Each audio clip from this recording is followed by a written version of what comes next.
Tense सीखने की शुरुआत के लिए हम एक नया तरीका अपना रहे हैं, जिसमें हम सबसे पहले कंटिन्यूअस प्रकार के टेंस सीखेंगे।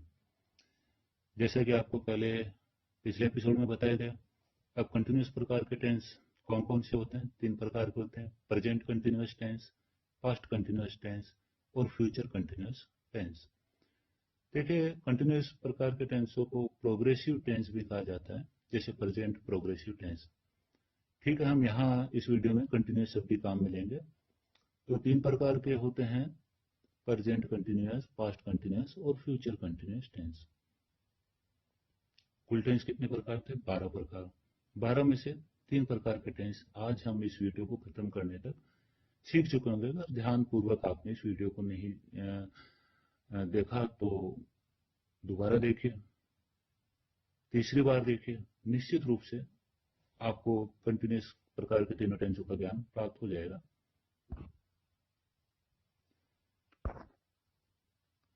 सबसे पहले हम बात करते हैं प्रेजेंट कंटिन्यूअस टेंस की।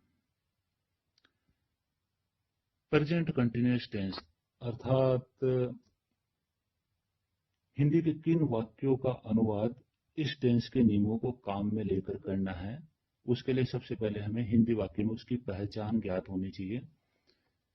हिंदी वाक्य की पहचान है रहा है। और अभी हिंदी का जो भी वाक्य रहा है पर खत्म हो रहा है, उसका अंग्रेजी में अनुवाद हम इस टेंस के नियमों को काम में लेते हुए करेंगे। अब रहा है का मतलब, जैसे राम पुस्तक पढ़ रहा है, वह क्रिकेट खेल रहा है। लेकिन इसके साथ ही आप ये भी मानिए रही है, रहे हैं, थोड़ा सा जो वेरिएशन या भिन्नता आती है वो सभी प्रेजेंट कंटिन्यूअस टेंस में जाएंगे। जैसे राम पुस्तक पढ़ रहा है, या सीता पुस्तक पढ़ रही है, या वे पुस्तक पढ़ रहे हैं। कुल मिलाकर इनका अनुवाद प्रेजेंट कंटिन्यूअस टेंस के नियमों के हिसाब से होगा। और प्रेजेंट कंटिन्यूअस टेंस के नियम क्या है? नहीं, वो कोई बहुत विस्तृत नियम नहीं है। वो नियम इसी पेज पर आपको सामने दिखाई दे रहे हैं। सिर्फ इतना सा नियम अपने को ध्यान रखना है। Helping verb present continuous tense में इज अथवा आर अथवा एम, इन तीनों शब्दों में से एक शब्द काम में लेना होगा हेल्पिंग वर्ब के रूप में। कौन कौन सा? इज या आर या एम। और मैन वर्ब की कौन सी फॉर्म आएगी? ING form. जैसे राइट की आईएनजी फॉर्म राइटिंग होती है, गो की आईएनजी फॉर्म गोइंग होती है, रीड की आईएनजी फॉर्म रीडिंग होती है। तो आईएनजी फॉर्म काम में लेनी है। तो प्रेजेंट कंटिन्यूअस टेंस लगभग आप सीख चुके हैं। अगर ये 3 पंक्ति आपने याद कर ली, पहचान रहा है होती है, हेल्पिंग वर्ब जिसको सहायक क्रिया भी कहते हैं वह इज आर एम होती है, और मैन वर्ब की आईएनजी फॉर्म आती है। तो प्रेजेंट कंटिन्यूअस टेंस हिंदी के जिस वाक्य में रहा है आ रहा है, तो उसके इंग्लिश ट्रांसलेशन में इज आर एम आएगा। इन तीनों में से कोई सा एक शब्द। इसका नियम अपन आगे देख लेंगे। तो प्रेजेंट कंटिन्यूअस टेंस लगभग आप याद करने योग्य चीज इसमें याद कर चुके हैं। हम अब अगला टेंस देखेंगे, जो है पास्ट कंटिन्यूअस टेंस, जो कि सामने स्क्रीन पर है। इसकी पहचान हिंदी के वाक्यों में क्या होगी? रहा था। रहा था का मतलब रहा था, रही थी, रहे थे। अभी आपने देखा प्रेजेंट में पहचान थी रहा है, और पास्ट कंटिन्यूअस में पहचान है रहा था। मिलते जुलते हैं। है और था का फर्क है, क्योंकि है प्रेजेंट को बताता है और था पास्ट को बताता है, और रहा जो है वो कंटिन्यूअस को बता रहा है।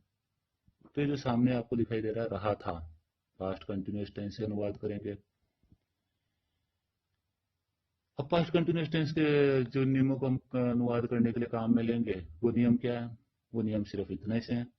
हेल्पिंग वर्ब वाज अथवा वर आएगी। हेल्पिंग वर्ब कौन सी? वाज अथवा वर। उसमें इज आर एम थी, इसमें वाज या वर। और मैन वर्ब की कौन सी फॉर्म आएगी? मैन वर्ब की वही आईएनजी फॉर्म आएगी। प्रेजेंट कंटिन्यूअस में भी आईएनजी फॉर्म आती थी, पास्ट कंटिन्यूअस में भी आईएनजी फॉर्म आती है। तो ये आपने अभी क्या करा? आपने पास्ट कंटिन्यूस टेंस के नियम याद कर लिए। अगर आपने इन 3 लाइनों को याद कर लिया तो आपने पास्ट कंटिन्यूस टेंस के नियम याद कर लिए हैं। इसके अलावा टेंस में कुछ भी विशेष नहीं है। तो हम अब अगला, आप इस वीडियो को रिपीट करके देख सकते हैं, दूसरी बार तीसरी बार देख सकते हैं, इसको पॉज करके देख सकते हैं, आप इसको नोट डाउन कर सकते हैं, कॉपी में आप इसके नोट्स बना सकते हैं। तो हम अब अगला टेंस देखते हैं। भाई हमने प्रेजेंट कंटिन्यूअस और पास्ट कंटिन्यूअस टेंस सीख लिया है, तो हम फ्यूचर कंटिन्यूअस टेंस की तरफ चलते हैं। अंदाजा लगाओ, फ्यूचर कंटिन्यूअस टेंस, ये अंदाजा लगाया आपने?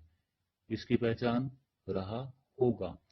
हिंदी के जिन वाक्यों के अंत में रहा होगा आ रहा है, वो फ्यूचर कंटिन्यूअस टेंस के नियमों से चलेंगे। जैसे राम एक पुस्तक पढ़ रहा होगा, फ्यूचर कंटिन्यूअस टेंस, अपने को पता चल गया कि अब फ्यूचर कंटिन्यूअस टेंस का नियम काम में लेना। और वो नियम क्या है? हेल्पिंग वर्ब का नियम और मैन वर्ब का नियम। फ्यूचर कंटिन्यूअस टेंस की हेल्पिंग वर्ब होती है विल बी अथवा शैल बी। देखो ये जो हेल्पिंग वर्ब है 2 शब्दों की है। विल बी ये पूरी एक हेल्पिंग वर्ब है, अथवा शैल बी दूसरी हेल्पिंग वर्ब है। इन दोनों में से कोई सी काम में लेनी है। मैन वर्ब की कौन सी फॉर्म आएगी? आईएनजी फॉर्म आएगी। तो ये क्या हुआ? प्रेजेंट हो चाहे पास्ट हो चाहे फ्यूचर हो, कंटिन्यूअस टेंस में आईएनजी फॉर्म ही आएगी। तो इसको तो याद करने में कोई दिक्कत ही नहीं है। तो अब याद करने के लिए क्या बाकी रहा? पहचान। प्रेजेंट में रहा है, पास्ट में रहा था, और फ्यूचर कंटिन्यूअस टेंस के लिए रहा होगा। ये भी कुछ कठिन नहीं है। तो याद करने के लिए अब सिर्फ अपने पास क्या है? Helping verb. इसलिए मैंने शुरुआत में कहा था पिछले वीडियो की कि टेंस का ज्ञान प्राप्त करना का अर्थ है हेल्पिंग वर्ब का ज्ञान प्राप्त करना। बस हेल्पिंग वर्ब आपको याद है कौन से टेंस में कौन सी काम में लेनी है, आप अंग्रेजी के सही वाक्य बना सकते हैं। तो क्या कंटिन्यूअस टेंस हमारे कंप्लीट हो गया? नहीं, कुछ छोटी मोटी बातों पर और ध्यान देना पड़ेगा। और वो बातें क्या है? हम स्क्रीन पर ये वाक्य देखते हैं। राम पत्र लिख रहा है। ये उदाहरण जिससे हमको विश्वास हो जाए कि हाँ, जो कुछ हमने समझा है उसके अनुसार ही भाषा अपना कार्य कर रही है। तो हिंदी का एक वाक्य लेते हैं अपन ने, राम पत्र लिख रहा है। वाक्य मैंने बड़े अक्षरों में बताया है, आप बाकी चीजों को मत देखिए, केवल इस वाक्य पर फोकस कीजिए। राम पत्र लिख रहा है। और वाक्य में कहा जाकर आप अपना फोकस रखिए? वाक्य के एंड में। एंड में क्या आ रहा है? रहा है। अपने तुरंत ध्यान में आना चाहिए, रहा है के कारण है प्रेजेंट तो है ही, है मतलब प्रेजेंट, और रहा शब्द के कारण क्या है? कंटिन्यूअस है। तो रहा है प्रेजेंट कंटिन्यूअस, रहा है पहचान है प्रेजेंट कंटिन्यूअस की, तो हम प्रेजेंट कंटिन्यूअस के नियम लगाएंगे। अब देखिए सबसे नीचे वाली पंक्ति को देखिए, ये सबसे पहले आपको बताई गई थी। टेंस पर आधारित वाक्यों की वाक्य रचना में सबसे पहले सब्जेक्ट आता है, फिर हेल्पिंग वर्ब आती है, एच भी लिखा है, फिर मैन वर्ब आती है, एम भी लिखा है, और फिर ऑब्जेक्ट आता है। अब ये जो वाक्य राम पत्र लिख रहा है, इसमें काम को कौन कर रहा है? राम कर रहा है। और सबसे पहले क्या आना चाहिए? सब्जेक्ट आना चाहिए। राम क्या है? सब्जेक्ट है। तो राम सबसे पहले आ गया। तो देखिए राम के नीचे मैंने लिख रखा है सब्जेक्ट, राम सब्जेक्ट है इस वाक्य का, राम सबसे पहले आ गया। मैन वर्ब की आईएनजी फॉर्म आती है। अब लिखने को अंग्रेजी में बोलते हैं राइट, राइट की आईएनजी फॉर्म होगी राइटिंग, तो आगे राइटिंग शब्द लिखा हुआ मिल रहा है आपको। ऑब्जेक्ट लास्ट में आता है ऑब्जेक्ट। इस वाक्य का ऑब्जेक्ट क्या है? पत्र, जिसको अंग्रेजी में कहते हैं लेटर। तो लास्ट में आ जाएगा लेटर। ये लेटर के पहले जो ए लगा हुआ है वो एक अलग मुद्दा है। ए एंड द आर्टिकल कहलाते हैं, ए या एन या द, ज्यादातर अंग्रेजी शब्दों के पहले लगते हैं, नाउन्स के पहले। तो वो कोई विशेष कठिनाई वाली बात नहीं है, अपना वाक्य मोटे तौर पर सही हो रहा है। तो हमने राम की बात कर ली, वो सब्जेक्ट था इसलिए सबसे पहले आ गया। हमने लेटर की बात कर ली, वो ऑब्जेक्ट था इसलिए सबसे एंड में आ गया। कोई सा भी टेंस, 12 टेंसों में कोई सा भी टेंस हो, सबसे पहले सब्जेक्ट और लास्ट में ऑब्जेक्ट तो आ ही रहा है। तो बीच में क्या आ रही है? हेल्पिंग वर्ब और मैन वर्ब की कोई सी फॉर्म।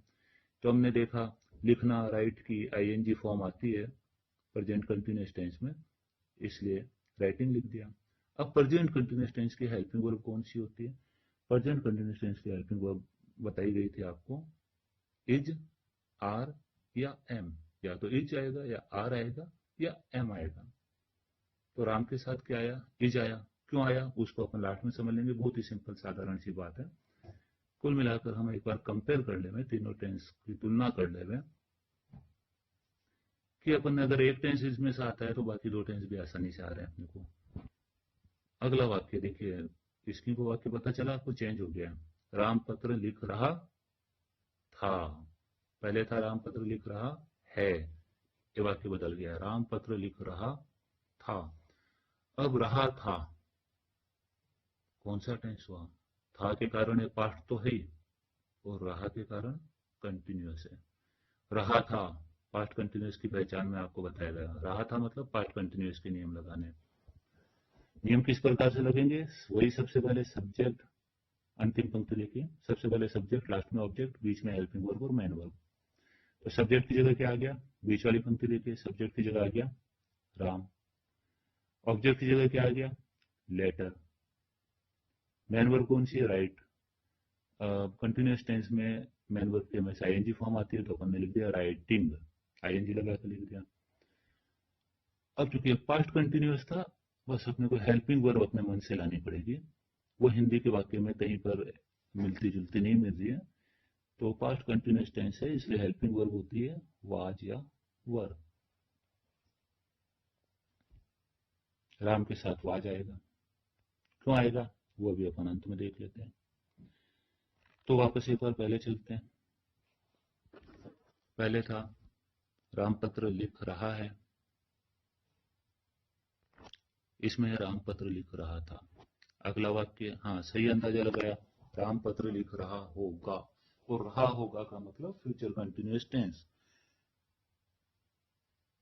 वाक्य रचना वही, सबसे पहले सब्जेक्ट, लास्ट में ऑब्जेक्ट, इसलिए वाक्य बीच वाला वाक्य देखिए, सबसे पहले राम जो कि सब्जेक्ट है, और सबसे अंत में लेटर जो कि ऑब्जेक्ट है, बीच में हेल्पिंग वर्ब और मेन वर्ब। मेन वर्ब वही आईएनजी फॉर्म, राइट के आईएनजी फॉर्म राइटिंग, केवल क्या बदला है, सहायक क्रिया। हेल्पिंग वर्ब हमने काम में ली विल बी, क्योंकि फ्यूचर कंटिन्यूअस टेंस की हेल्पिंग वर्ब होती है विल बी या शैल बी। राम के साथ विल बी आएगी, क्यों आएगी वीडियो अंत तक देखिए।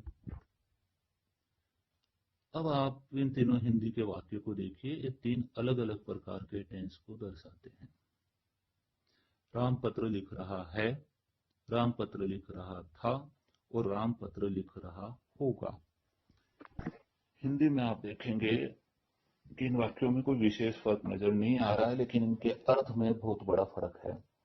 लास्ट में है, था या होगा शब्द काम आते ही पहला वाक्य वर्तमान काल को बता रहा है, दूसरा वाक्य भूतकाल को बता रहा है, और जो तीसरा वाक्य वो भविष्य काल की बात कर रहा है।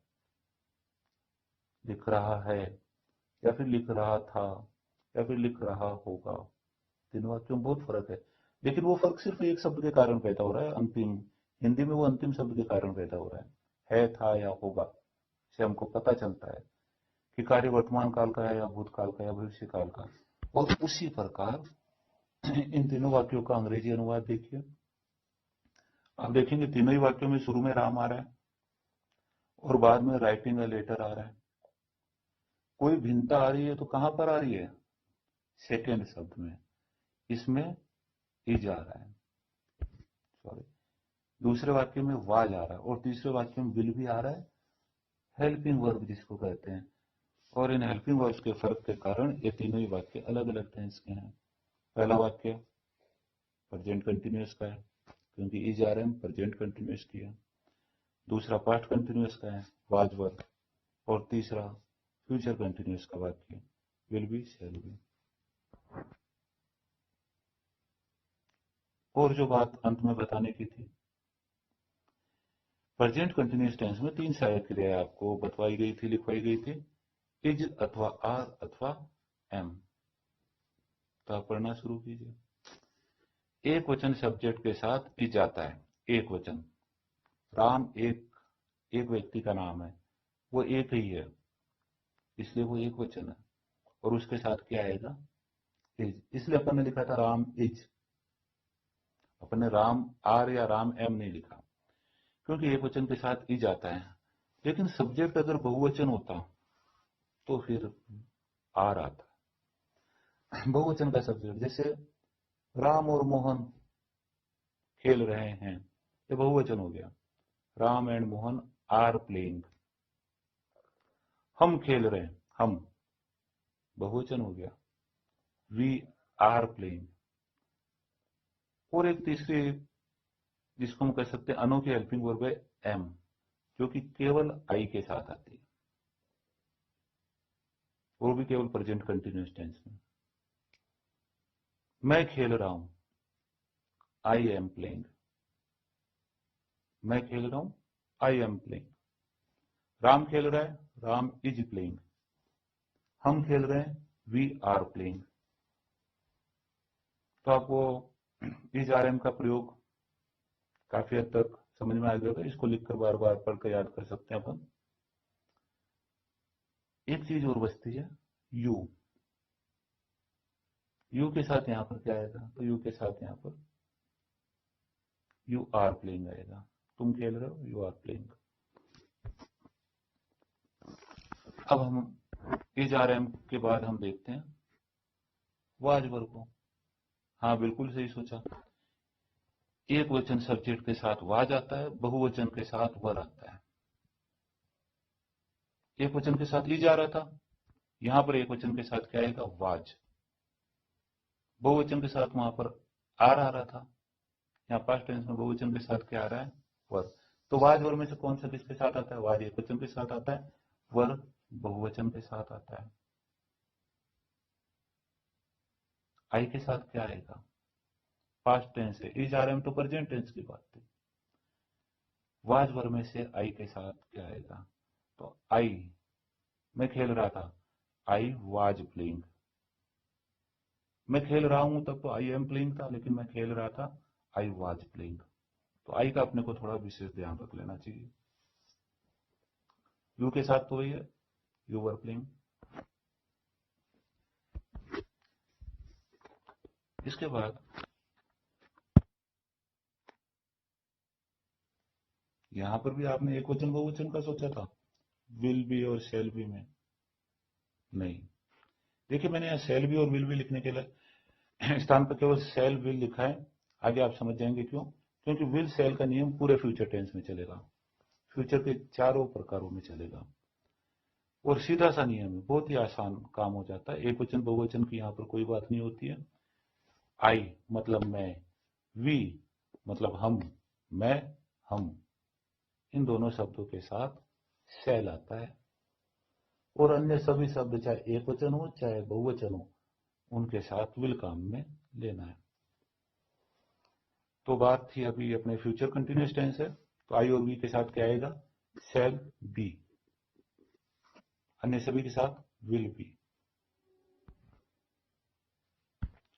क्या फ्यूचर या पास्ट या प्रेजेंट कंटिन्यूअस टेंस में और कुछ सीखना बाकी नहीं है? नहीं, इतना पर्याप्त है।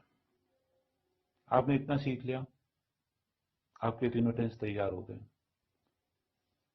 वापस रिवीजन कर लीजिए, वीडियो को बार बार देख लीजिए, इसको लिख कर रख लीजिए। Present continuous, past continuous, future continuous. पहचान क्या होती है हिंदी के वाक्य में? रहा है, रहा था और रहा होगा। और इनकी हेल्पिंग वर्ब क्या होती है? प्रेजेंट कंटिन्यूअस में इज आर एम काम में लेनी है, पास्ट कंटिन्यूअस में वाज वर काम में लेनी है, और फ्यूचर कंटिन्यूअस में विल बी या शैल बी। मुख्य क्रिया की कौन सी फॉर्म आएगी? तीनों में ही आईएनजी फॉर्म आएगी। Swim swimming, go going, play playing, ING form बनाना बहुत ही आसान है। अगर वो अपने को मीनिंग पता है उस क्रिया की, तो उसके आईएनजी फॉर्म आईएनजी लगाकर बना सकते हैं। PLAY प्ले, उसके आगे आईएनजी लगा दो, प्लेइंग हो जाएगा। मैं क्रिकेट खेल रहा हूं, आई एम प्लेइंग क्रिकेट। देखिए, कभी भी एक बार में कोई चीज हो सकता है समझने में दिक्कत हो, तो उसको दूसरी और तीसरी बार रिवीजन आप कर सकते हैं। वीडियो का यही फायदा है। आप उसको पॉज करके देख सकते हो, आप उसको रिवर्स करके देख सकते हो, या शुरुआत से आप उसको वापस देख सकते हो। लेकिन निश्चित मानिए इस वीडियो को आपने मन से देख लिया, कुछ नोट्स बना लिए, इन शब्दों को याद कर लिया, तो 12 में से 3 टेंस तो आपके आज ही तैयार हो गए। अगले एपिसोड में, अगले वीडियो में हम 3 टेंस और सीखेंगे। उसके अगले वीडियो में 3 टेंस और, कुल 12 टेंस सीखते ही हमारे पास अंग्रेजी भाषा की नींव तैयार हो जाएगी। इंग्लिश ग्रामर की जो पहली सीढ़ी है वो पार हो जाएगी। तो देखिएगा अगला वीडियो।